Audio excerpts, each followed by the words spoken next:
What's up, everybody? Welcome to Podcast Now. I'm Alex, and in this video, I'm going to be previewing Star Wars Jedi Fallen Order. Now, Star Wars Jedi Fallen Order releases on November 15th on the PS4, Xbox One, and PC. So, this is it. This is a very, very big game, and I've made videos in the past. I've kind of made different videos in the past talking about this game. We've also had a community series going on, and it's still going on, discussing all things about the game. And this is a very important game. Like I said in a video like months ago, why I personally believe we need to support a game like this. Now, the good news is this, and I truly do believe everything I say to you guys. I don't make stuff up. I don't lie to you. Anything. I don't put on a fake personality on the internet. I genuinely believe the things I say to you.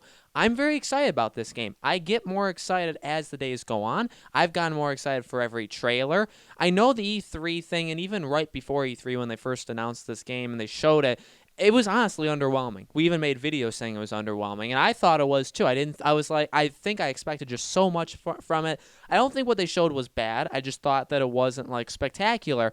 But you know, what I guess one of the better things that came out of that was the talk of, hey, what they showed, they really left out a lot of amazing parts of the game. Like, there's a lot more to the game than what we were initially showed from those trailers, and it's what they didn't show that could make this game very, very good. Up until that point, we've gotten additional gameplay, we've gotten additional trailers, and the game does look very, very solid. Could it be just like a ripoff of Force Unleashed? I mean, yeah, some of the things do look like Force Unleashed, but the lightsaber mechanics, honestly, I think are very, very cool. I think are very, very special and could be something very fun to play. And at the end of the day, this is a Star Wars game that has a story that is being developed by EA, published by EA, but not, developed by them. So it could be very, very good. I do see this game, and that's ultimately why I think we need to support this game is, at its core, this game is a single-player story experience. Now, will the story be good? That's just up for debate. We don't know yet. We really don't know yet. It seems solid. The mechanics, the gameplay mechanics seem very solid. And everything about this game feels like it's going to be a good game. I see the game and being like, you know what? I know it's going to have weaknesses. I know it's going to have flaws, but it also looks like a solid overall time. Even like Battlefront 2, yeah, it had so many problems in the beginning with the microtransactions and loot boxes, but the game at its core in the beginning was very solid. Was it amazing? Was it a 10 out of 10? No. No, I mean, we don't give games review scores here, but if I had to give it a score, I'd give it like a 7 or 8. 7.5-ish, I think, was probably where I would stand. It was a decent, it was above average game. I think a 7 to a 7.5 is like an above average game. I would put it there. Yeah, a lot of the stuff hurt it. Hopefully, with Jedi Fallen Order, we don't have that issue. I pray that this is finally the game that we don't have that issue. And that ultimately comes to my biggest point. I said it in that video months ago, and I'll say it again here. I do feel like this is the game we need to support because it's solid. It looks solid. It looks like it's going to be fun. It's a Star Wars game, and for once in our lives, since EA's gotten the license, I feel like they're going to make us feel like we're in that universe. And okay, yeah, Battlefront, we're in that universe. I mean this whole thing. We're going to feel like we're in the universe. It's going to tell an above-average story. The gameplay mechanics are going to be solid, and above all else, it's going to be very hard for them to ruin it with microtransactions or whatever.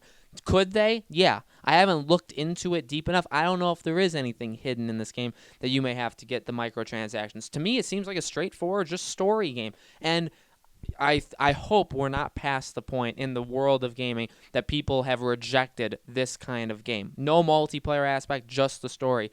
That's fine. I would pay the full price, and I am paying the full price. I'm getting this game day one. I will buy the full price for this game, and I will play it day one. And I hope to just have fun with it. I'm not expecting a life-changing experience. I'm not expecting the best Star Wars game I've ever played. I just want a good Star Wars game, and I want to show EA, and I think this should be the general, going at it that everybody has.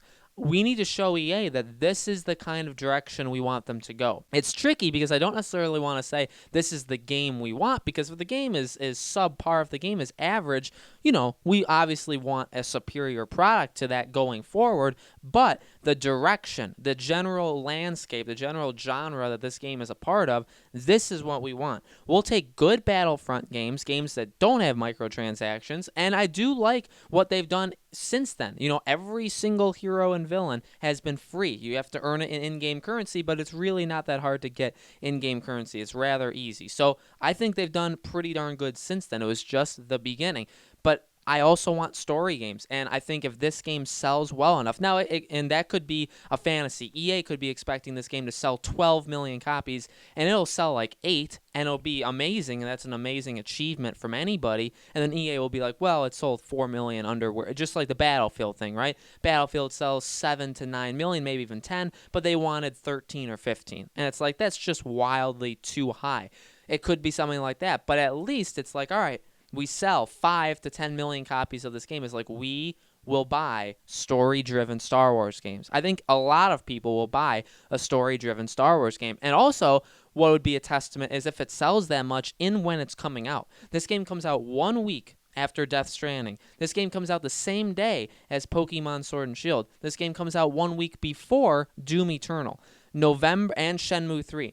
November is insane, and any game that does well in November automatically, had to go through quite a bit. It had to have beaten, not necessarily beaten, but it had to sell in the same, kind of industry and in the same time period as these other games. I think all of the games should sell relatively good. I think Pokemon will be one of the highest selling Pokemon games ever, and that's an achievement, not just because of the selling, but because of the other games it has to compete with. I think Jedi Fallen Order will actually do rather well. I think Death Stranding will do really, really well. I think Doom will sell relatively well. I think Doom will be the lowest of all those games, but I think it'll still do really, really good.